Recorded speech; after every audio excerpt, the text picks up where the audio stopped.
मुंबई महानगर पालिका virtual class की ओर से आप सबका हार्दिक स्वागत करता हूं।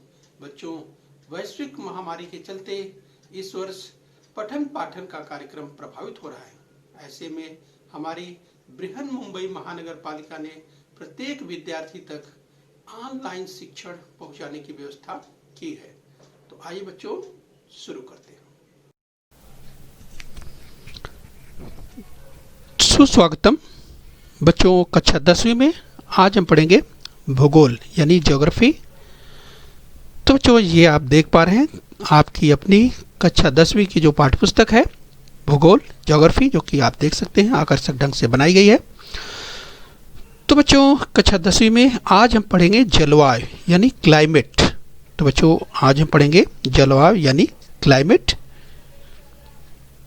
तो बच्चों, मैं आपका मार्गदर्शक शिक्षक CS Patel, virtual training centre Dadar Mumbai से। तो बच्चों, जैसा कि आप जानते हैं आपको कक्षा 10वीं में जो भूगोल में अध्ययन करना है वो भारत और ब्राज़ील को अध्ययन करना है।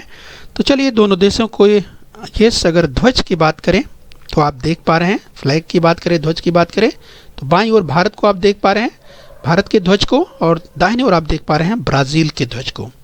तो तुलनात्मक अध्ययन करना है इस वर्ष आपको कक्षा 10वीं में। बच्चों, इस आपको थोड़ा सा रिवाइज करते हुए हम आपको आगे बढ़ें। जब हम भारत की बात करते हैं राइट, तो ध्यान रखें हमेशा भारत की जो स्थिति है ये यहाँ पे आप देख पा रहे हैं, यानी बच्चों भारत की स्थिति आप ध्यान से देखें।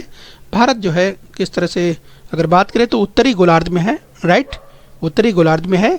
क्योंकि उत्तरी गोलार्ध का मतलब बच्चों आपको याद दिलाएं, ये चूँकि शून्य अंश जो अक्षांश रेखा है, राइट, तो जो कि बच्चों यहाँ से होकर गुजरती है भारत के दक्षिण में, अर्थात यहाँ से, और जबकि 23.5 अंश जो उत्तरी अक्षांश अर्थात जो कर्क रेखा भारत के मध्य से होकर गुजरती है।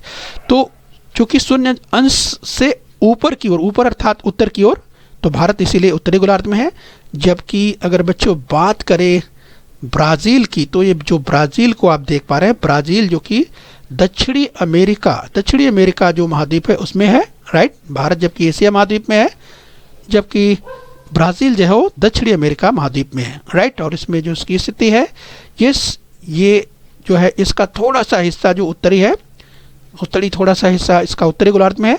बाकी का पूरा हिस्सा जो आप देख पा रहे हैं, यानी ब्राज़ील की बात करें तो पूरा ये दक्षिणी गोलार्ध में स्थित है, राइट।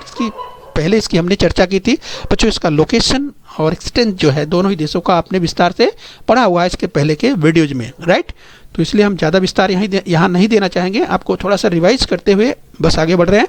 आप ध्यान रखिए, लोकेशन को अच्छी तरह ध्यान रखिए, भारत और ब्राज़ील दोनों की लोकेशन। और इसके बाद जो है जब बात होती है, क्योंकि बच्चों इस अक्षांश, और अगर अक्षांशों की बात करें, यानी जो उनका अक्षांशीय विस्तार है, देशांतरी विस्तार है, वो भी आपको ध्यान रखना है, और लोकेशन तो आप ध्यान में रखें ही। इसके साथ साथ भारत और ब्राज़ील का जो फिजियोग्राफिक रीजन है, यानी जो भौतिक स्वरूप है, वो भी आपको ने पढ़ा हुआ है बच्चों। आज हम चूँकि जलवायु की बात करने वाले हैं, क्लाइमेट की बात करने वाले हैं, राइट, तो इसलिए उसका इम्पोर्टेंस है, हम देखेंगे उसे। तो चलिए बच्चों, भारत और ब्राज़ील की जब बात कर रहे हैं तो भारत और ब्राज़ील को आप स्क्रीन पर देख पा रहे हैं। बाईं ओर आप भारत को देख पा रहे हैं, भारत के राजनीतिक मानचित्र को देख रहे हैं, जबकि दाहिनी ओर आप ब्राज़ील के राजनीतिक मानचित्र को देख रहे हैं। बच्चों, हम इसको बार बार आपको दिखा रहे हैं क्योंकि आपको पूरे वर्ष भर कक्षा 10वीं में इन्हीं दोनों देशों को पढ़ना है। आपको भारत और ब्राज़ील का तुलनात्मक अध्ययन करना ही है, राइट बच्चों। तो इसलिए भारत और ब्राज़ील को आप बार बार अच्छी तरह से अपने दिमाग में रखिए, राइट। तो चलिए, हम भारत और ब्राज़ील की बात कर रहे हैं। तो भारत का जो प्राकृतिक या जो इसका जो फिजियोग्राफिक रीजन है वो आपने इसके पहले पढ़ा हुआ है, राइट। भारत का जो प्राकृतिक स्वरूप है उसका अध्ययन आपने इसके पहले किया हुआ है, ये आपको ध्यान में रखना है। इसके साथ ही भारत के जो मुख्य भौगोलिक वितरण की बात करें, जैसे हिमालय पर्वत की बात करें, उत्तर के मैदानी क्षेत्र की बात करें, प्रायद्वीपीय पठार हो या तटवर्ती मैदानी क्षेत्र हो, या जो आइलैंड यानी प्रायद्वीपीय जो द्वीप हैं, द्वीपों की अगर बात करें तो इसके पहले हमने इसकी चर्चा की हुई है। आइए बच्चों, इस क्रम में हम और आगे बढ़ें। इस बच्चों हमने इसका अध्ययन किया, यानी अगर हम बात करें बच्चों, जिस आप सुंदरवन को देख पा रहे हैं, जो अगर डेल्टा की बात करते हैं, यस, तो आप देखिए जो गंगा और ब्रह्मपुत्र नदियों का जो संगम है, जो महान डेल्टा सुंदरवन है, इसकी चर्चा हमने इसके पहले की हुई है। हम थोड़ा सा आपको रिवाइज करते हुए आगे बढ़ रहे हैं। यस बच्चों, भारत की अगर बात करते हैं तो भारत का जो भौतिक स्वरूप है, जिसमें बहुत ही इम्पोर्टेंट रोल है, यस, जो हिमालय पर्वत की जो श्रृंखला है, यस, उसका बहुत ही महत्वपूर्ण रोल है। और चूंकि बच्चों हम जब जलवायु को पढ़ेंगे तो स्वाभाविक है, अगर भारत का अध्ययन करेंगे तो स्वाभाविक है कि हम हिमालय को जरूर ध्यान में रखेंगे। लेकिन बच्चों आज हम भारत को नहीं बल्कि हम ब्राज़ील को पढ़ने वाले हैं। हम आपको केवल थोड़ा सा रिवाइज करते हुए आगे बढ़ रहे हैं, क्योंकि तुलनात्मक अध्ययन करना है, इसलिए थोड़ी चर्चा इसकी हम भारत की भी कर ले रहे हैं। चलिए हम आगे बढ़ेंगे। भारत का जो भौतिक स्वरूप है, राइट, अगर हम पर्वतीय क्षेत्र की बात करें, ये चाहे मध्यवर्ती या मध्य जो पठारी क्षेत्र है उसकी बात करें, जो प्रायद्वीपीय जो पेंसुलर एरिया है उसकी बात करें, तटवर्ती मैदानों की बात करें, तटवर्ती समुद्र तटीय मैदान की बात करें, या बच्चों हम राजस्थान के जो थार का मरुस्थल है या डेजर्ट है उसकी बात करें, यस, या नॉर्थ ईस्ट की ओर यहाँ की अगर बात करें, हिमालय के अलावा नागा, यस, पटकोई, यस, ये जो गारो खासी जयंतिया की जो पहाड़ियाँ हैं, इस नॉर्थ ईस्ट में जो सेवन सिस्टर्स के नाम से जाना जाता है, बहुत चर्चित है, इसका भी इम्पॉर्टेंस रोल होने वाला है जब हम भारत की जलवायु को पढ़ेंगे, राइट, ध्यान रखिए। चलिए आगे बढ़ते हैं इसी क्रम में। ध्यान रखिए हम भारत और ब्राज़ील के तुलनात्मक अध्ययन को पूरे वर्ष भर देखने वाले हैं। लेकिन बच्चों आज विस्तार से हम देखने वाले हैं ब्राज़ील, जो कि दक्षिणी अमेरिका का एक महत्वपूर्ण देश। ब्राज़ील जो कि विकासशील देश है, जिस तरह भारत दक्षिणी एशिया का महत्वपूर्ण देश, विकासशील देश, यस, डेवलपिंग कंट्री में, उसी तरह से ब्राज़ील भी डेवलपिंग कंट्री में आता है। तो बच्चों हमारे पाठ्यक्रम में रखा हुआ है, राइट। चलिए हम यहाँ पर समझने का प्रयास करते हैं।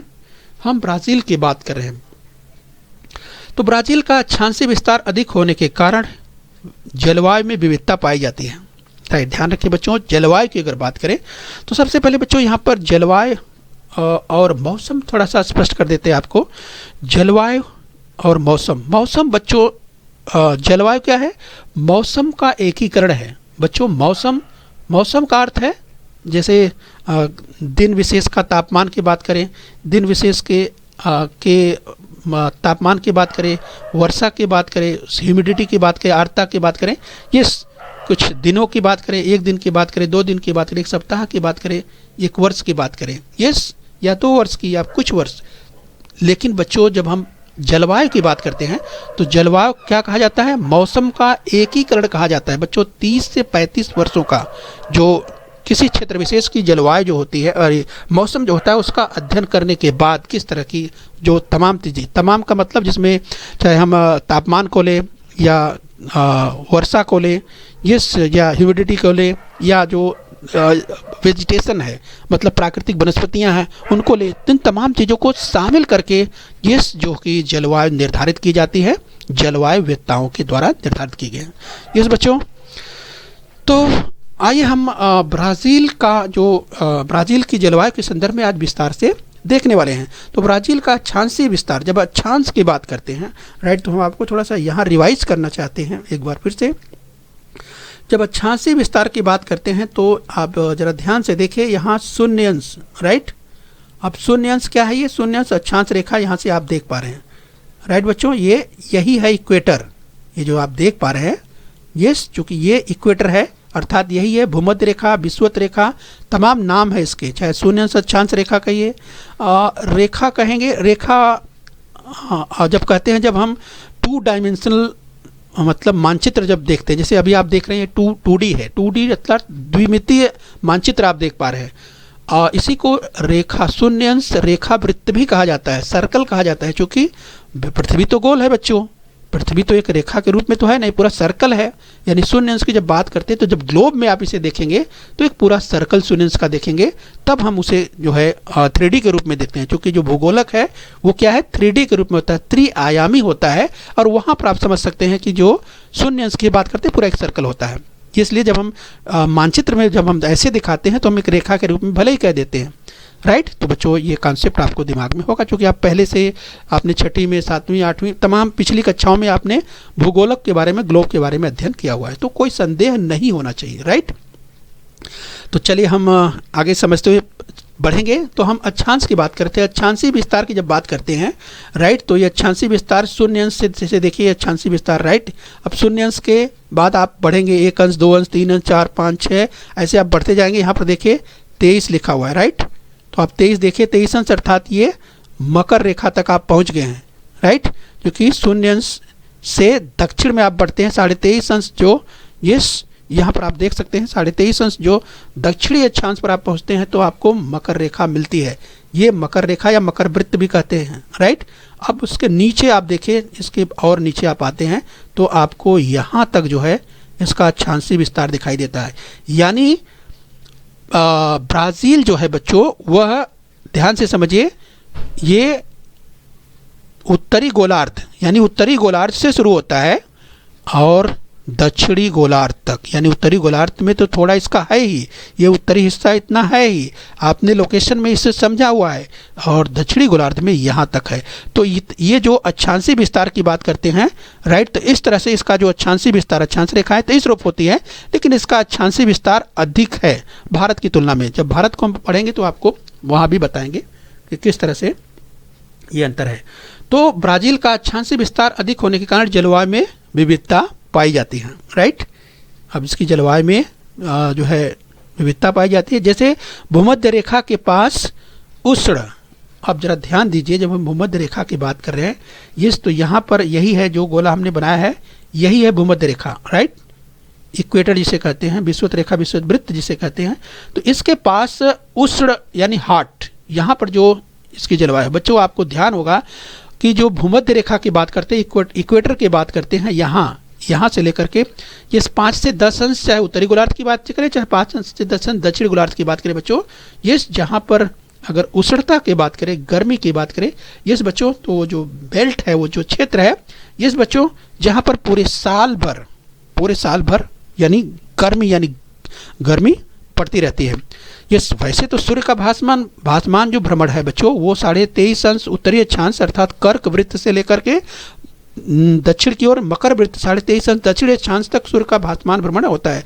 सूर्य की जो सूर्य, अगर हम यूं कहें कि सूर्य अगर आसमान में अगर सीधे अगर कहें कि सीधे आप अगर देखें तो आपके सिर के ऊपर आ सकता है, तो केवल इन्हीं क्षेत्रों में यानी उत्तरी गोलार्ध में ये 23.5 अंश उत्तरी अक्षांश से लेकर के 23.5 अंश दक्षिणी गोलार्ध में यहीं तक, राइट। उसके बाद आगे जब पढ़ते हैं तो बच्चों आपने पढ़ा हुआ है, पिछली कक्षाओं में आपने देखा हुआ किस तरह से जब हाई लैटिट्यूड की ओर जाते हैं, यानी उच्च अक्षांशों की ओर जाते हैं, 60 अंश 70 अंश जो आप बढ़ते हैं, तो आप देखते हैं किस तरह से सूर्य की किरणें जो है वो तिरछी होती जाती हैं, राइट। और ध्रुव तक जाते जाते जो स्थिति आपने पढ़ा हुआ है किस तरह से ध्रुव तक, जो चाहे साउथ पोल की बात करें या नॉर्थ पोल की बात करें। तो बच्चों यहाँ पर हम जो आपको बता रहे हैं, हम जलवायु की बात कर रहे हैं कि भूमध्य रेखा के पास उष्ण अर्थात हॉट, तो मकर रेखा जो ट्रॉपिक ऑफ कैप्रिकॉर्न जिसे कहा जाता है, ये जो 23.5 अंश की रेखा हम आपको दिखा रहे हैं, जिसे मकर रेखा, इसे ही कहते हैं इंग्लिश में ट्रॉपिक ऑफ कैप्रिकॉर्न। तो ये दक्षिण में यहाँ पर जो जलवायु है वो समशीतोष्ण होती है, जिसे टेम्परेट जलवायु कहा जाता है, राइट। तो ध्यान रखिए, ब्राज़ील में भूमध्य रेखा के पास आसपास की जो जलवायु है वो किस तरह की है, हॉट है अर्थात उष्ण है। तो जो दक्षिण में समशीतोष्ण अर्थात टेम्परेट जलवायु पाई जाती है, ये आपको ध्यान रखना है। दक्षिणी पूर्वी और उत्तरी पूर्वी दिशा से आने वाली पूर्वी व्यापारिक हवाएं बच्चों क्या है, ये जरा समझ लीजिए। व्यापारिक हवाएं कहाँ से बहती हैं, कैसे बहती हैं बच्चों, ये जरा ध्यान से देखिए। तीर का निशान आपको दिखाई दे रहा है, किधर, यहाँ देखिए, ये देखिए तीर का निशान आप देख पा रहे हैं, राइट, ये तीर का निशान। तो बच्चों ये इस इधर क्या है, उत्तर है, ये ऊपर की ओर उत्तर है और इधर पूर्व है, यानी जो उत्तरी पूर्वी कह सकेंगे। तो ये जो उत्तरी पूर्वी और इधर देखिए इस ओर, यानी इसको दक्षिण में यानी दक्षिणी पूर्वी। तो उत्तरी पूर्वी और दक्षिणी पूर्वी, ये जो उत्तरी पूर्वी और दक्षिणी पूर्वी है, ये व्यापारिक हवाएं हैं। अभी आप सोचेंगे व्यापारिक हवाएं क्या होती है, व्यापारिक नाम इनका क्यों है बच्चों, व्यापारिक नाम इनका इसलिए पड़ा है क्योंकि प्राचीन काल में जो समुद्र में यात्रा करने वाले थे, जो ट्रेड करने वाले थे, व्यापार करने वाले लोग थे, राइट, तो उन्होंने ही उसी जो ट्रेड अर्थात इन्हीं हवाओं के माध्यम से जो उनकी शिप अर्थात जो उनकी जो पाल वाली नौकाएं चला करती थी, राइट बच्चों, इनकी मदद से, राइट, तो इस तरह से इन्हीं हवा उन्हीं के कारण इनका नाम जो है इन्हें ट्रेड विंड या व्यापारिक पवन कहा जाता है। बच्चों जैसा कि आप जानते हैं कि इनकी जो दिशा है, कोरियालिसिस जो इफेक्ट है, कोरियालिसिस का इफेक्ट है कि ये जैसे ही बच्चों अगर हम यूँ कहें कि उत्तरी गोलार्ध में, यस बच्चों, तो जो है उत्तरी गोलार्ध में अपने किस तरह से मुड़ जाती हैं। लेकिन यहाँ पर आप देखेंगे, चूँकि यहाँ पर आप जाएंगे तो यहाँ पर देखिए अपनी किस तरह से यहाँ पर जो व्यापारिक पवन है वो आगे बढ़ रही हैं, आप देखिए। और इन्हीं व्यापारिक पवनों के कारण जो है बच्चों, ये जो आगे हम आपको बताएंगे कि इन्हीं व्यापारिक पवनों के चलते ब्राज़ील में वर्षा होती है। और ये जो अटलांटिक महासागर आप देख पा रहे हैं, अटलांटिक महासागर जिसे हिंद महासागर भी कहा जाता है, राइट, जो कि यस इन्हीं व्यापारिक पवनों के कारण इस देश में वर्षा होती है, ये आपको ध्यान रखना है। और फिजियोग्राफिक रीजन तो आपने पढ़ा हुआ है, यस, तो उसके बारे में थोड़ी चर्चा करते हुए, ब्राज़ील की उच्च भूमि, यस, ब्राज़ील हाईलैंड की अगर बात करें तो बच्चों यहाँ पे आपको ध्यान होगा, नीचे हमने रखा हुआ है, ये देखिए ब्राज़ील की हाईलैंड यहाँ पर दिखाई दे रहा है, ब्राज़ील की उच्च भूमि जो आप देख पा रहे हैं, यस। तो बच्चों ब्राज़ील की जो हाईलैंड है, उच्च भूमि का कुछ भाग उत्तर के तट के तक या ध्यान रखिए बच्चों, ऊपर की ओर जो यस उच्च भूमि की अगर बात करें तो गुआना हाईलैंड है उत्तर में, और दक्षिण में जो है ब्राज़ील हाईलैंड, राइट। तो बच्चों सागर से आने वाली जो हवाओं को विशाल कगार जो है अवरोध के रूप में पैदा करते हैं, इसलिए तटीय भाग में जो वर्षा होती है वो ओरोग्राफिक टाइप की रेनफॉल होती है। बच्चों ध्यान रखिए, जब हम ओरोग्राफिक मतलब अवरोधी प्रकार की वर्षा होती है, तो यहाँ पर जो है ये हमने इसके पहले चर्चा की थी, आपको याद होगा कि यहाँ पर जो है कगार, यानी कह सकते हैं कि यस यहाँ पर जो विशाल कगार हैं वो अवरोध के रूप में, यस, ये जो व्यापारिक पवन हैं, व्यापारिक पवन का अवरोध करते हैं, मतलब व्यापारिक जो पवने हैं उनको रोकने का कार्य करते हैं, अवरोध उत्पन्न करते हैं, इसीलिए इनको ओरोग्राफिक टाइप या पर्वतकृत वर्षा भी नहीं कहा जाता है। तो अवरोध के कारण जो है ये यहाँ पर रेनफॉल होती है। तो इसीलिए यहाँ पर जो आप देख पा रहे हैं नीले रंग से, ये देखिए जहाँ पर नीला रंग आपको अधिक दिखाई दे रहा है, इस लिस्ट के माध्यम से यहाँ पर जो दी गई है, ये देखिए वार्षिक औसत वर्षा मिलीमीटर में दिखाई दी गई है, जिसमें जो सबसे ज़्यादा ब्लू है, डार्क ब्लू है, वहाँ पर सबसे अधिक वर्षा हो रही है, राइट। तो इससे पता चलता है कि इस तटवर्ती क्षेत्र में इसीलिए अधिक वर्षा हो रही है अवरोध होने के कारण, राइट। तो इस तरह से ये सागर से आने वाली हवाओं को विशाल कगार जो है अवरोध पैदा करते हैं, इसीलिए इस तटीय भाग में जो वर्षा होती है उसे ओरोग्राफिक टाइप वर्षा अर्थात यस हमने देखा कि किस तरह से ये वर्षा होती है, जो कि अवरोधी वर्षा के रूप में जानी जाती है। उच्च भूमि के परे यानी जो हाईलैंड के अलावा इन अवरोधी हवाओं का प्रभाव कम हो जाता है, इसलिए यहाँ पर अत्यल्प वर्षा होती है, यानी बहुत कम वर्षा होती है। यानी बच्चों इसके बाद आप देखेंगे कि यहाँ पर जो अधिक वर्षा हो रही है, लेकिन बच्चों यहाँ पर आप देखिए, यहाँ पर आप देखिए आपको पूरा वाइट दिख रहा है, अब वाइट दिख रहा है, इसका मतलब यहाँ 500 मिलीमीटर से भी कम वर्षा हो रही है, माने बहुत कम वर्षा हो रही है, नहीं के बराबर हो रही है। तो बच्चों यही है वो क्षेत्र जिसे वृष्टि छाया प्रदेश अर्थात रेन शैडो रीजन कहा जाता है। तो जरा बच्चों ध्यान से समझने का प्रयास कीजिए, हम बात कर रहे हैं रेन शैडो रीजन अर्थात वृष्टि छाया प्रदेश।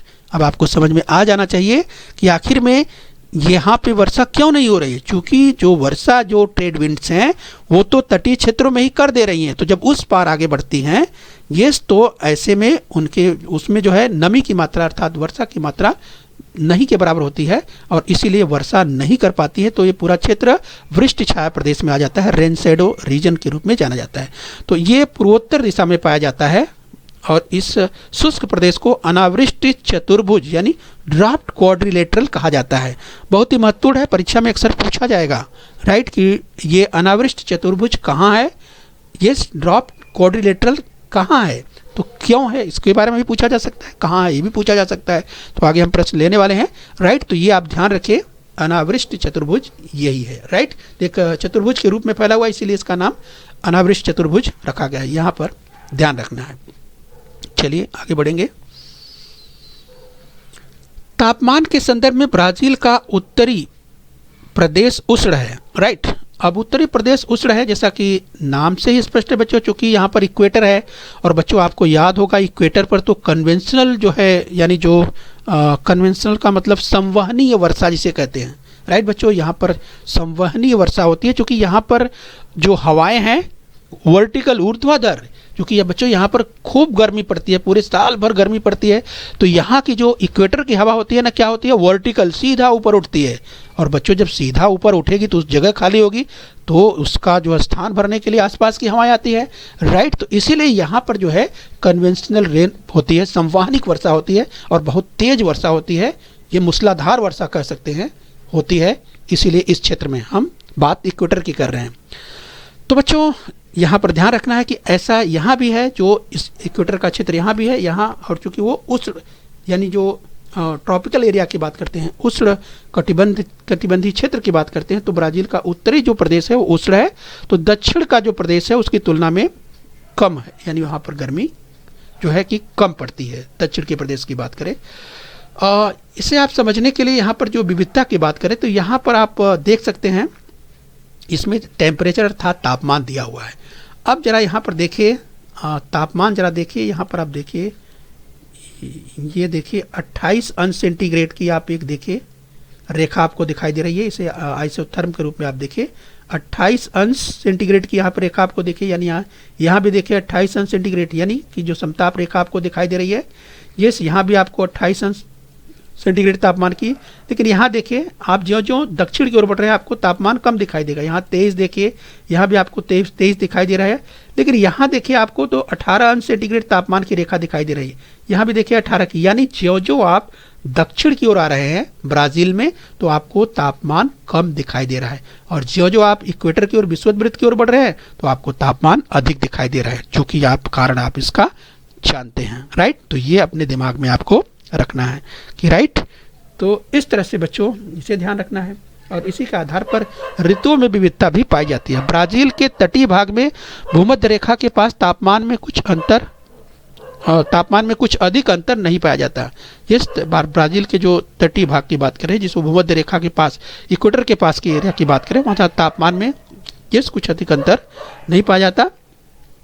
इस प्रदेश में हवाओं के ऊर्ध्व दिशा में वहन अंतर उष्ण कटिबंधीय एकत्रीकरण विभाग, इसे कन्वर्जेंस जोन कहा जाता है। क्षीण होने के कारण चक्रवात कभी कभी ही इनका निर्माण होता है। तो बच्चों इस प्रदेश में हवाएं जो है, हमने कहा था किस तरह से ऊर्ध्व दिशा में, ये ऊर्ध्व का मतलब वर्टिकल डायरेक्शन जिसे कहा जाता है, यानी ऊपर की ओर, ये वहन अंतर उष्ण कटिबंधीय एकत्रीकरण विभाग, इसे कन्वर्जेंस जोन कहा जाता है। वो क्षीण होने के कारण यहाँ पर चक्रवात कभी कभी ही उनका निर्माण होता है, ये ध्यान रखना है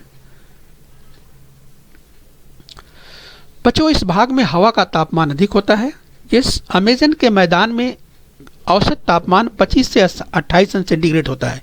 इस बच्चों जब अमेजन की बात करते हैं, तो अमेजन का जो मैदान है विस्तृत, आपको पिछली बार हमने जो कि भारत का जो ब्राज़ील का जो फिजियोग्राफिक एरिया आप पढ़ रहे थे, यानी भौतिक प्रदेश, भौतिक क्षेत्र पूरा पढ़ रहे थे, तो आपने समझा था किस तरह से जो अमेजन अपनी तमाम सहायक नदियों के साथ किस तरह से वो आगे बढ़ करके अटलांटिक महासागर में यहाँ पे जाकर के गिरती है। ये हमने देखा था विस्तार से। बच्चों यहाँ पर आपको ये समझना है कि इसकी तमाम सहायक नदियों की बात अगर हम करें, तो इस क्षेत्र में यानी अमेजन के क्षेत्र की बात करें, जो बड़ा जो है इसका बेसिन है, ये अपनी सहायक नदियों के साथ कहें तो यूँ कहें कि विश्व का सबसे बड़ा जो बेसिन है अमेजन बेसिन का ही है। और यहाँ पर जो तापमान है 25 अंश से 28 अंश सेंटीग्रेड है, और उच्च भूमि के प्रदेश में मौसम ठंडा होता है, राइट। तो जो हाईलैंड की ओर बढ़ते हैं, जैसे यहाँ पर नीचे इसीलिए हमने रखा हुआ है, यहाँ पर आप देख सकते हैं जब हाईलैंड की बात करते हैं, उच्च भूमि की बात करते हैं, तो यहाँ अपेक्षाकृत तापमान कम होता है, ये आपको ध्यान रखना है। चलिए इस देश का अधिकांश भाग उष्णकटिबंध में आता है। देश के उत्तरी भाग से भूमध्य रेखा गुजरती है, यानी ब्राज़ील के उत्तरी भाग से भूमध्य रेखा गुजरती है। ये अच्छी तरह आपको ध्यान रखना है। और इसका अधिकांश भाग जो है वो उष्णकटिबंध में आता है। यस, ये आपको ध्यान रखना है। इसके साथ ही सागर की निकटता के कारण तटीय क्षेत्र में जलवायु सौम्य एवं आर्द्र होती है। माइल्ड एंड ह्यूमिड, यानी जो समुद्र के तटवर्ती क्षेत्र हैं वहाँ पर जो जलवायु है वहाँ पर माइल्ड एंड ह्यूमिड, इस तरह जो है आर्द्र और सौम्य और आर्द्र होती है। ये आपको ध्यान रखना है।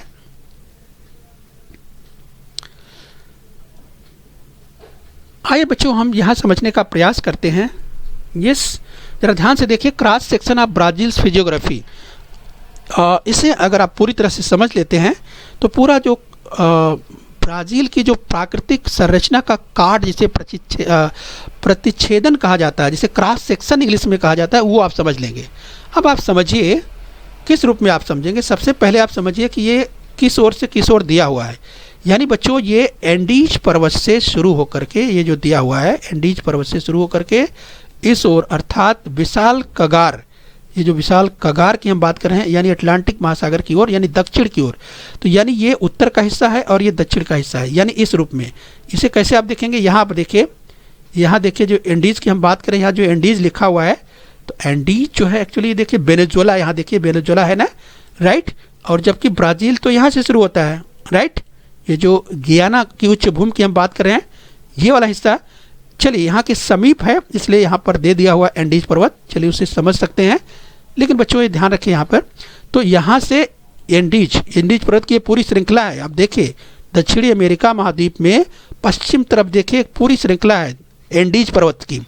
लेकिन हम यहाँ जो बात कर रहे हैं इस ओर, अर्थात यहाँ से लेकर के इस ओर, यानी ब्राज़ील इस ओर इस रूप में दिया है, क्योंकि ये जो ब्राज़ील का ये हिस्सा है, यहाँ जो विशाल कगार दिया हुआ है, यही हिस्सा यहाँ पे दिखाई दे रहा है।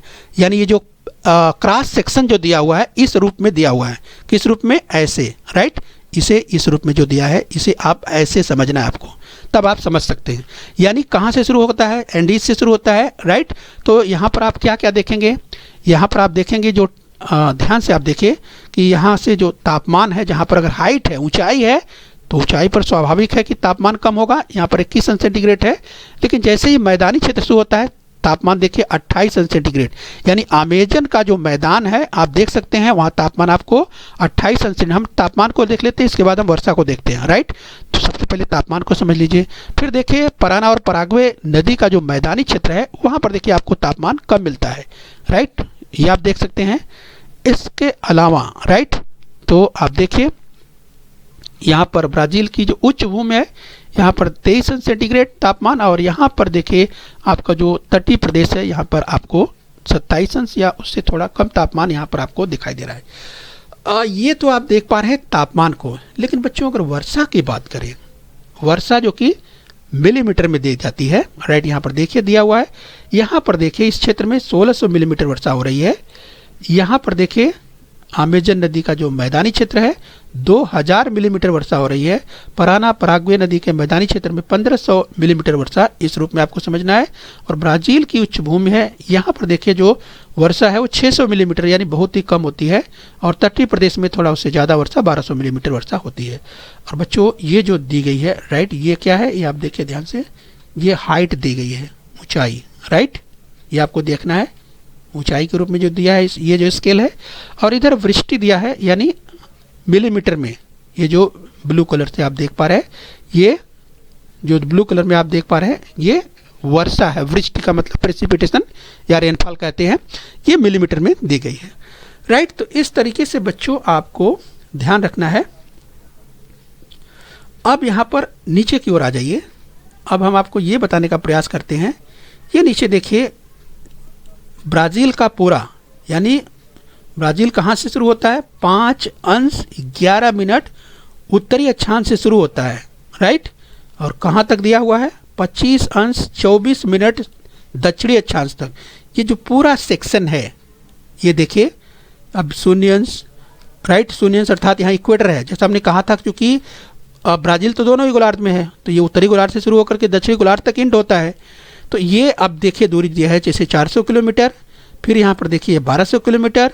इसके बाद देखिए ये पराना नदी का जो मैदानी क्षेत्र है, ये देखिए ये दिया है यहाँ से यहाँ तक 2000 किलोमीटर, और ये 2800 किलोमीटर और 36 किलोमीटर 3600 किलोमीटर, राइट। ये बताने का प्रयास किया गया है कि यहाँ से यहाँ तक ये जो सेक्शन है वो 400 किलोमीटर, 1200 किलोमीटर, 2000, 2800 किलोमीटर, 3600 किलोमीटर। तात्पर्य ये कहने का मतलब कि ये यहाँ पर जो है इसके द्वारा, इस जो क्रॉस सेक्शन है इसके द्वारा इस आप वार्षिक औसत वर्षा देख पा रहे हैं। इसके अलावा जो टेम्परेचर तापमान है वो आप देख पा रहे हैं, राइट। और तो चलिए बच्चों, हम उम्मीद करते हैं यहाँ तक आपने समझा हुआ है। आगे हम और आगे बढ़ते हैं। अब आइए बच्चों, हम आपके सामने प्रश्न रखते हैं, जरा ध्यान से आप देखने का प्रयास कीजिए। मानचित्र में समताप रेखाओं का विचार कर बताइए कि ब्राज़ील में औसत तापमान की श्रेणी कितनी है। अब जरा आप ध्यान से देखिए, मानचित्र आप देख लीजिए और मानचित्र को देख करके आप बताइए कि ब्राज़ील में औसत तापमान की श्रेणी अगर आप ध्यान से देखिए, राइट, तो आप समझने का प्रयास कीजिए। यस, तो आप समझेंगे। यहाँ पर देखिए 18 अंश जो पराना और पराग्वे नदी का जो बेसिन है, राइट, यहाँ पर आप देखिए 18 अंश सेंटीग्रेड दिया हुआ है। और यहाँ पर अगर भूमध्य रेखा इक्वेटर की ओर आप बढ़ते हैं जो तो आपको देखिए यहाँ पर 28 अंश, राइट। तो इस तरह से आप समझ सकते हैं कि जो उसकी श्रेणी है न्यूनतम और अधिकतम 18 अंश से 28 अंश सेंटीग्रेड, ये आपको समझना है, राइट। तो चलिए हम आपको आगे बताते हैं कि किस भाग में अधिक वर्षा होती है, राइट, किस भाग में अधिक वर्षा होती है। तो आप वर्षा को समझ सकते हैं कि वर्षा जो है, ध्यान से आप देखिए यहाँ पर दिया हुआ है, यस, वर्षा मिलीमीटर में दी गई है, राइट। यहाँ देखिए 3000, 2500, 2000, ये राइट, इसके आधार पर आपको देख के समझना है। तो आप देखेंगे कि जो अधिक वर्षा का जो क्षेत्र है वो आप देखिए उत्तर में आपको दिखाई दे रहा है। उत्तरी और मध्य जो क्षेत्र है अमेजन बेसिन का, इसमें अधिक वर्षा दिखाई दे रही है, राइट। इस तरह से अमेजन बेसिन का उत्तरी और मध्य हिस्से में आपको वर्षा अधिक दिखाई दे रही है। आइए आगे देखते हैं, ब्राज़ील में किन दिशाओं से हवा आती है। इसकी चर्चा तो हमने की थी, आपने पहचान लिया। अगर हवाओं की दिशा की बात करें तो ये आपने समझ लिया होगा कि उत्तरी पूर्वी व दक्षिणी पूर्वी जो ट्रेड है, व्यापारिक पवने हैं, ये उत्तरी पूर्वी हैं। ये देखिए उत्तरी पूर्वी व्यापारिक हवाएं, और ये है दक्षिणी पूर्वी, राइट। इन्हीं से ये हवाएं आती है, इन्हीं दिशाओं से हवाएं आती हैं, उत्तरी पूर्वी व दक्षिणी पूर्वी। परीक्षा में पूछा जाए इस तरह से आपको लिखना, राइट। तो ये बच्चों, अगर पूछा जाए कि ऐसा इसके पीछे कारण क्या होगा, राइट, तो बच्चों भूमध्य रेखा के पास जो है वो कम दाब का, लो प्रेशर जो पट्टा बनता है, बेल्ट का निर्माण होता है, और यही कारण है कि हवाएं उच्च वायुदाब से निम्न वायुदाब की ओर बढ़ती हैं, और इसीलिए व्यापारिक पवनों की जो दिशा है वो ये दिशा यहाँ पर आपको दिखाई गई है, राइट। इस तरह से कारण आप लिख सकते हैं। आइए बच्चों, एक सवाल और लेते हैं, जरा आप ध्यान से देखिए। यस, तो बच्चों इन हवाओं के मार्ग में क्या अवरोध का निर्माण होता है। अगर हवाओं के अवरोध की बात करें तो बच्चों आपको तुरंत याद आ गया होगा कि जो इन हवाओं के मार्ग में जो अवरोध उत्पन्न करता है, राइट, तो हम आपको दिखाएं यस कि जो पूर्वी उच्च भूमि की बात करें, पूर्वी उच्च भूमि जो है, ये जो पूर्वी जो उच्च भूमि है, हाईलैंड है, ये वो जो है इसका कह सकते हैं वो बाधा बनती है, रुकावट बनती है, राइट। तो इस तरह से आपको ध्यान रखना है। इन हवाओं के कारण किस प्रकार की वर्षा होती है बच्चों। इन हवाओं के कारण हमने चर्चा की थी, ओरोग्राफिक टाइप की रेन होती है, जिसे पर्वतकृत वर्षा कहते हैं, ओरोग्राफिक टाइप की रेन होती है, ठीक है। तो आप लिख सकते हैं। आइए बच्चों एक प्रश्न और देख लेते हैं, ध्यान से आप समझने का प्रयास कीजिए। किस भाग में औसत तापमान कम है। अगर ये पूछा कि औसत तापमान कहाँ कम है, तो औसत तापमान कहाँ कम है, यहाँ आपको दिखाई दे रहा है, ये जो पराना पराग्वे इसका बेसिन आप नदी का जो दक्षिणी हिस्सा है, यहाँ पर आप देख सकते हैं कि यहाँ पर तापमान आपको कम दिखाई दे रहा है, राइट। पूछा जा सकता है कि औसत तापमान कहाँ कम है, तो आप देखिए दक्षिणी भाग का जो पराना पराग्वे का बेसिन है, यहाँ का तापमान कम है। यस, तो आप लिख सकते हैं बच्चों। ब्राज़ील में वृष्टि छाया प्रदेश पहचानिए और वहाँ की जलवायु की स्थिति कैसी होगी ये बताइए। वृष्टि छाया प्रदेश की बात करें, यस बच्चों, तो इसकी चर्चा हमने तो विस्तार से की थी, आपको याद आ गया होगा। यस वृष्टि छाया प्रदेश जो हाईलैंड है, यस यहाँ पर जो आप देख सकते हैं वृष्टि छाया प्रदेश जो कि एक चतुर्भुज के रूप में है, यस इसकी हमने चर्चा की थी। तो बच्चों यही वो क्षेत्र है वृष्टि छाया प्रदेश। इसका रीजन हमने बताया था कि जो उच्च भूमि है दक्षिण की, उसके कारण जो है इस तरह से ये है वृष्टि छाया प्रदेश जो स्क्रीन पर आप देख पा रहे हैं। तो इस तरह से इसे पहचान के आपको लिख देना है। और इसके अलावा किस भाग में तापमान अधिक होगा, ये किस भाग में तापमान अधिक होगा, तो आप देखिए पूर्वी हिस्से में, आप देखिए तो पूर्वी हिस्से में जहाँ यहाँ देखिए 28 अंश, जो अगर आइसोथर्म की बात करें समताप रेखा आप देख सकते हैं 28 अंश की, तो ये पूर्वी हिस्सा और उत्तरी हिस्सा यहाँ भी आप देख सकते हैं, इन हिस्सों में ब्राज़ील के तापमान अधिक है। तो पूर्वी और उत्तरी हिस्से में आपको लिखना है। आइए आगे हम देखते हैं और भी अभ्यास कर लेते हैं। राइट बच्चों, ध्यान से आप देखिए, आपको समझना है, तमाम प्रश्नों के उत्तर आसानी से आप देख सकते हैं। बस आप इसका जो फिजियोग्राफिक रीजन है अपने दिमाग में रखिए। ये सब इसके अलावा यहाँ की जो अगर मौसम की बात करें, अर्थात यहाँ की जो तापमान की बात करें, यस या विंड जो हवाओं किस तरह से बहती हैं, ये तापमान किस तरह का है, इन चीज़ों को समझ करके तमाम प्रश्नों का उत्तर आप देख सकते हैं। अक्षांश रेखाओं का विचार करते हुए ब्राज़ील में किस प्रदेश में समशीतोष्ण जलवायु होगी। राइट, तो बच्चों अक्षांश रेखाओं का ध्यान रखते हुए ब्राज़ील में किस प्रदेश में समशीतोष्ण जलवायु होगी। तो बच्चों अगर आप देखें तो दक्षिणी भाग की ओर देखिए, मकर रेखा के दक्षिण में आप दोषिए तो आपको दिखाई देगा कि चूंकि अक्षांश रेखाओं के विचार करने की बात कहा है, तो आप मकर रेखा के दक्षिण में आएंगे। यस, तो आपको यहाँ पर मकर रेखा के दक्षिण, मकर रेखा यहाँ आपको दिखाई दे रही है 23.5 अंश दक्षिणी अक्षांश पर, यह मकर रेखा है। राइट, तो यहाँ पर कई बात कही जा रही है कि यस ब्राज़ील के किस प्रदेश में समशीतोष्ण जलवायु की बात करें तो इस क्षेत्र में आपको समशीतोष्ण जलवायु की स्थिति दिखाई बन रही है मकर रेखा के दक्षिणी भाग में। यस, आगे देखिए, 0 अंश से 5 अंश उत्तर व दक्षिण क्षेत्र में हवाओं की स्थिति कैसी होगी। 0 अंश से 5 अंश उत्तर व दक्षिण के क्षेत्र में बच्चों, चूंकि यहाँ पे इक्वेटर की बात हो रही है, 0 अंश से 5 अंश उत्तर और दक्षिण में, तो यस जैसा कि आप जानते हैं कि बच्चों यहाँ पर संवहनिक हवाएं चलती है। यस, और संवहनिक प्रकार की वर्षा होती है। और बच्चों यहाँ पर जो अगर कन्वेंशनल रेन की बात करें, यहाँ की जो कि तापमान अधिक होता है, तो 0 से 5 की बात कही जा रही है। मतलब बच्चों यहाँ इसके ऊपर उत्तर की ओर 5 अंश और इसके नीचे 5 अंश दक्षिण की बात की जा रही है, तो उत्तर और दक्षिण की बात की जा रही है। राइट, इन क्षेत्रों में जहाँ पर संवहनिक प्रकार की स्थिति होती है, हवाएं कैसी होती है, यहाँ पर हवाएं ऊर्ध्वाधर चलती हैं। ये हवाएं ऊपर की ओर चलती हैं, ऊर्ध्वाधर चलती हैं, और संवहनिक प्रकार की वर्षा होती है, रोज वर्षा होती है और मूसलाधार वर्षा होती है। राइट, और बच्चों यहीं पर इक्वेटर एरिया में आपने सुना होगा 4 o'clock रेन, यस होती है, जो कि मूसलाधार वर्षा होती है। यस बच्चों, आइए एक प्रश्न और देख लेते हैं। इस मानचित्र में वितरण दर्शाने की पद्धति कौन सी है। बच्चों कक्षा 9वीं में तो आपने पढ़ा ही है वितरण के मानचित्र, चाहे डाट मेथड की बात करें यानी बिंदु पद्धति, या क्षेत्रघन पद्धति यानी कोरोप्लेथ मेथड आपने पढ़ा है, आपने समघन पद्धति आइसोप्लेथ मेथड पढ़ा हुआ है। कक्षा 9वीं में तो आपने भूगोल में पढ़ा हुआ है वितरण के मानचित्र में। राइट, तो यही यहाँ पर पूछा जा रहा है, इस मानचित्र के वितरण में इसकी कौन सी पद्धति दर्शाई गई है।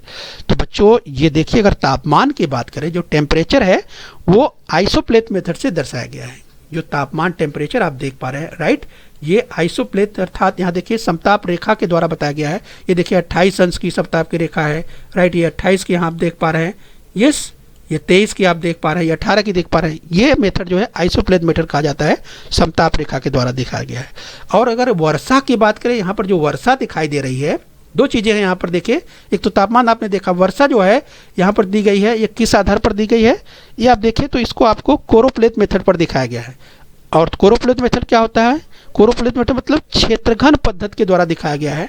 राइट, तो ये जो आप यहाँ पर वर्षा आप देख पा रहे हैं बच्चों, ये कोरोप्लेथ यानी समघन क्षेत्र के रूप में दिखाया, समघन क्षेत्र मेथड यानी कोरोप्लेथ मेथड इंग्लिश में कहा जाता है, उसके आधार पर दिखाया गया है। यस बच्चों, तो आपने इसे समझ लिया होगा।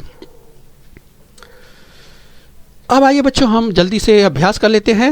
आपके सामने स्क्रीन पर एक कथन है, बताइए सत्य है या असत्य। ब्राज़ील भूमध्य रेखा पर स्थित है, इसका बहुत बड़ा प्रभाव ब्राज़ील की जलवायु पर होता है। तो क्या ये कथन सत्य है।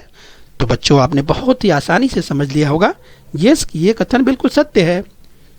बिल्कुल आसान था। चलिए एक और देख लीजिए, लास्ट है ये।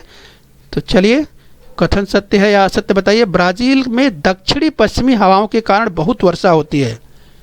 ब्राज़ील में दक्षिणी पश्चिमी हवाओं के कारण बहुत वर्षा होती है। आपको तुरंत याद आ गया होगा कि अरे ये कथन तो हो ही नहीं सकता, ये कथन बिल्कुल गलत है। तो सही क्या है? ब्राज़ील में दक्षिणी पश्चिम नहीं, दक्षिणी पूर्व, राइट। ब्राज़ील में दक्षिणी पूर्व हवाओं के कारण बहुत वर्षा होती है, राइट। तो चलिए बच्चों, हम उम्मीद करते हैं यहाँ तक आपने समझ लिया है। आगे फिर मिलेंगे। आज के लिए इतना ही। बच्चों, बृहन मुंबई महानगर पालिका के इस चैनल को सब्सक्राइब कर लीजिए और बेल आइकन प्रेस कर लीजिए। तो बच्चों, हम उम्मीद करते हैं यहाँ तक आपने समझ लिया है। आगे फिर मिलेंगे। आज के लिए इतना ही। Thank you very much.